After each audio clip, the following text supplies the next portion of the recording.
अपने आप जब कभी समय मिल जाए तब चिंतन करो हम दुनिया में क्यों आए हैं और क्या कर रहे हैं, क्या करना चाहिए। बहुत सरल प्रश्न है, अपने आप इनका उत्तर खोजो, चिंतन करो, पता लगेगा हम दुनिया में कर क्या रहे हैं। मैंने कल इस समय चर्चा की थी, मनुष्य में और पशु में 4 चीज बराबर है, परंतु मन में मनुष्य के अंदर कुछ चीज विशेष है। कल का कार्यक्रम था 4 चीज बराबर हैं, आहार, निद्रा, भय, मैथुन, नीतकार कहते हैं। परंतु बहनों और भाइयों, मनुष्य में कुछ विशेषता है, पशु और मनुष्य में बहुत अंतर है। क्या विशेषता है? 10 मनुष्य एक साथ जा रहे हों और रास्ते में एक गिर जाए, 10 में से एक व्यक्ति गिर जाए, किसी गड्ढे में गिर जाए, तो 9 व्यक्ति उसको निकाल सकते हैं, उसको निकालेंगे, उठाएंगे, उसकी मदद भी करेंगे। 10 पशु एक साथ जाते हों, एक पशु किसी गड्ढे में गिर जाए तो 9 कुछ नहीं करेंगे, देखते रहेंगे, उठा नहीं सकते उसको। मनुष्य के अंदर विशेषता है, पशु में नहीं है। अच्छा, 10 पशु एक जगह पर खड़े हों, उन 10 में से एक किसी खूंटे से बना हो, रस्सी से बना हो, और 9 खुले हुए हों, तो 9 पशुओं में ये इतनी अकल और ताकत नहीं है जो उस एक बंधे हुए पशु के रस्से को खोल दे और अपने साथ ले चले। खोल नहीं सकते वो, चाहे कितनी ताकत हो उनमें। और मनुष्य एक किसी बंधन में है और 2-4 व्यक्ति उसके साथ हैं, वो उसको खोल भी सकते हैं और बंधन से छुड़ाकर साथ ले जा सकते हैं। ये केवल मनुष्य में है, पशुओं में नहीं है। एक विशेषता। और नीतकार क्या कहते हैं? धर्मो हितेषाम मदिको विशेषो धर्मेण हीना पशु भी समाना। मनुष्य के अंदर एक धर्म विशेष है, और वो क्या है? आप कल्पना करो, एक गाय का बछड़ा है चाहे भैंस का, वो उससे दूध पीता है, और दूध पीते पीते जब बड़ा हो जाता है तो कुछ दिन के पश्चात वो गाय का बछड़ा उस मां को मां नहीं कहता। जब बड़ा हो जाता है तो उसके साथ कुकृत कर सकता है, उसको पता नहीं ये मां है क्या है, कुछ दिन के पश्चात। पर मनुष्य में क्या विशेषता है?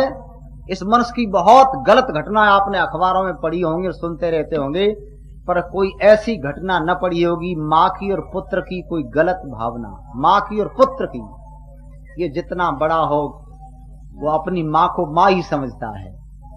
ये इसको इतना अभी तक, और गलत काम तो इसने किए हों, परंतु ये घटना आप नहीं सुनेंगे कहीं। ये मां को मां ही मानता है, चाहे उसकी सेवा न करे, ये अलग बात है, परंतु उस मां से कुकृत नहीं कर सकता, इतना धर्म है। तो नीतकार कहते हैं मनुष्य के अंदर धर्म विशेष है। और आगे लिखा है धर्मेण हीना पशु भी समाना। अच्छा, इसने धर्म छोड़ दिया तो पशुओं के समान नहीं है, फिर तो पशुओं से बदतर है। इसलिए बहनों और भाइयों, ये मनुष्य का जो जीवन है ना, बहुत कीमती है। संसार में कोई योनि इससे श्रेष्ठ नहीं है, चाहे कितने ही हों। लो, इसके संबंध में एक गीत के माध्यम से चर्चा कर दूं, हम कितने महान हैं। यदि अपने को समझ लेना, किसी व्यक्ति को तो अपनी शक्ति का, अपने गौरव का, महत्व का पता ही नहीं। अपने को मनुष्य समझ ले, ये बहुत कुछ उत्थान कर सकता है। तो लिखा है, इस मानव योनि से बढ़कर, इस मानव योनि से बढ़कर योनि नहीं और महान, सुनो सजनो। इस मानव योनि से बढ़कर योनि नहीं और महान, सुनो सजनो।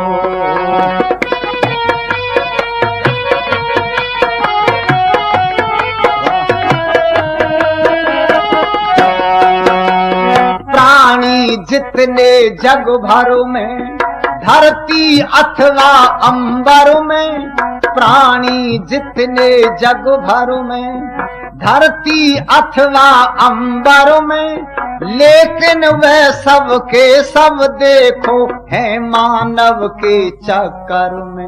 भयभीत कांपते हैं सारे, चाहे निर्बल या बलवान। सुनो सजनो, इस मानव योनि से बढ़कर योनि नहीं और महान। सुनो सजनो, इस मानव योनि से बढ़कर योनि नहीं और महान। सुनो सजनो,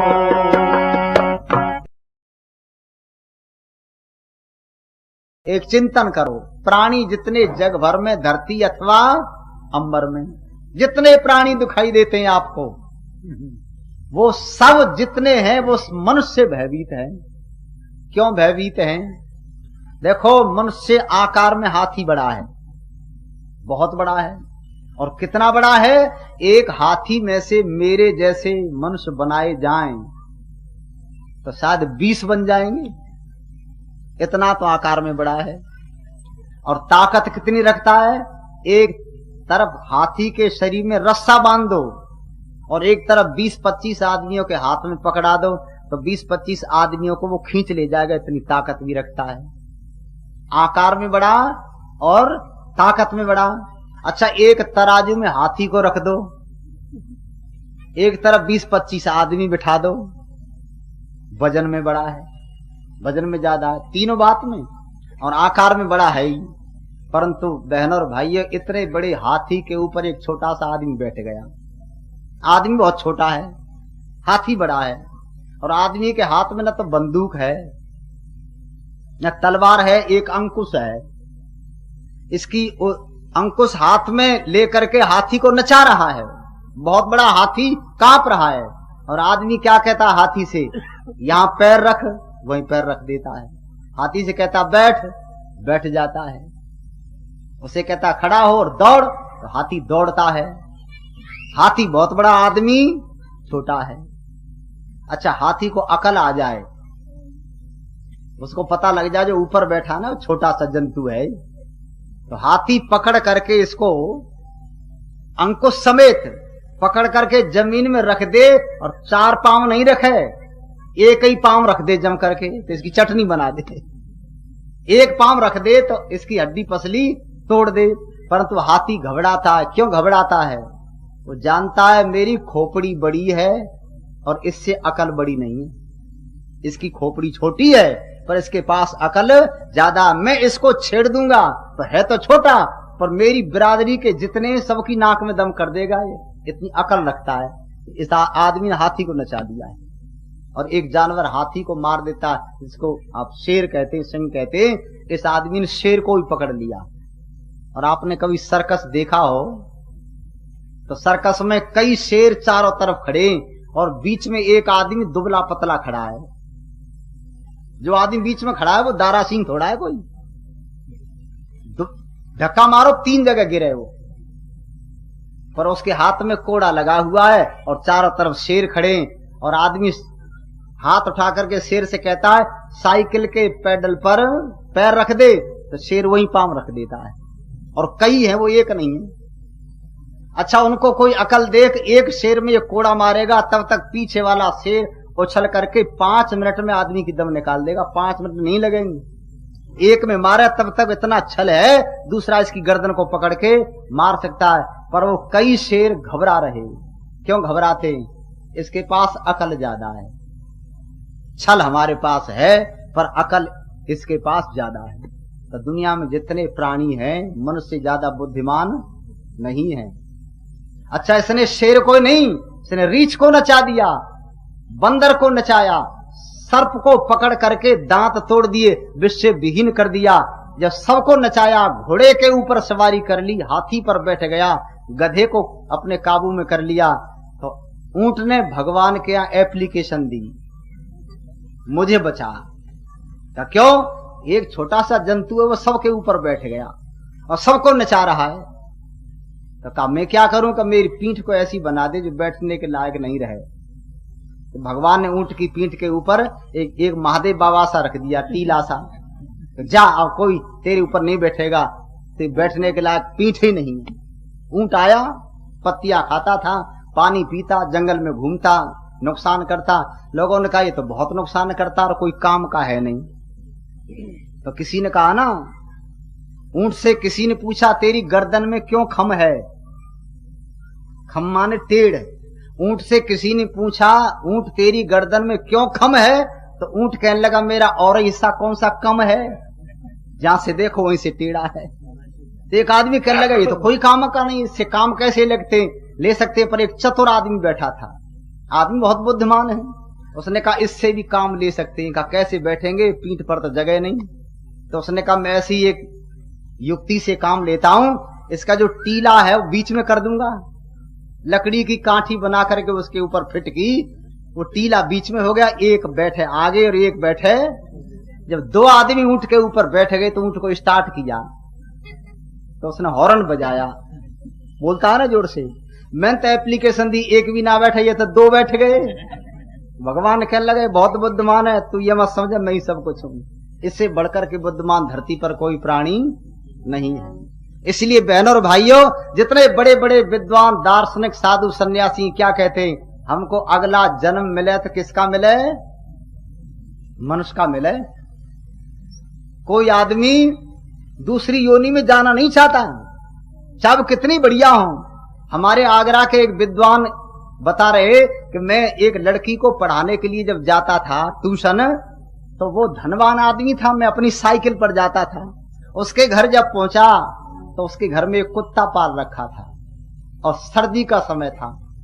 कुत्ते को कपड़े पहना रखे थे। तो उस कुत्ते ने जो जैकेट पहन रखी थी नेहरू कट, इतनी बढ़िया थी। अब मैं कॉलेज का पढ़ाने वाला व्यक्ति, कॉलेज में पढ़ा था, मैंने गुरुकुल में पढ़ा, स्नातक किया। मेरी जो जैकेट थी वो यहां से फटी थी और कुत्ते की बहुत बढ़िया थी। तो मैं सोचने लगा मेरे से तो कुत्ता ही बढ़िया है, इसकी जैकेट बढ़िया है।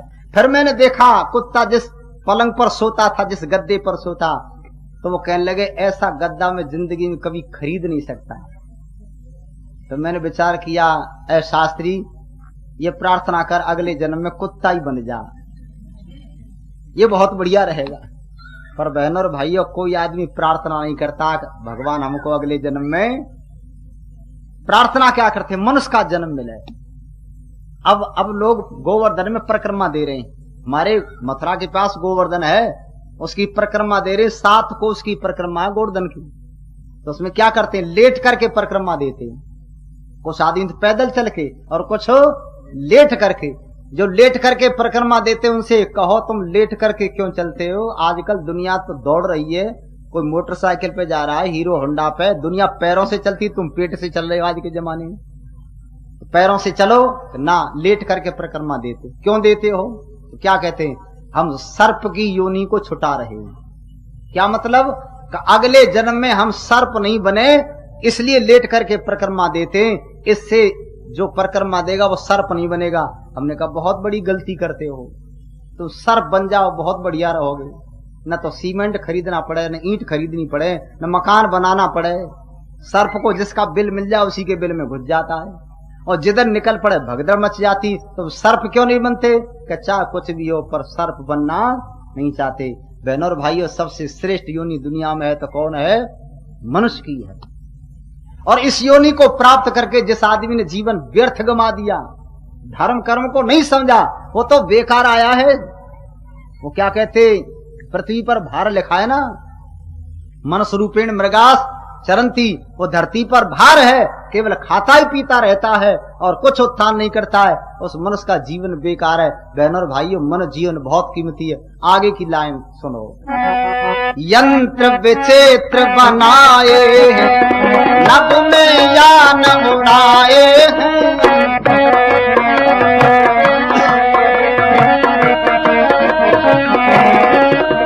यंत्र विचित्र बनाए हैं, नभ में यान उड़ाए हैं, बिना तार का तार दूरदर्शन लख के चकराए हैं, पानी से बिजली बना लई यह जानत सकल जहान। सुनो सखियों, इस मानव योनि से बढ़कर योनि नहीं और महान। सुनो सज्जनों, इस मानव योनि से बढ़कर योनि नहीं और महान। सुनो सज्जनों,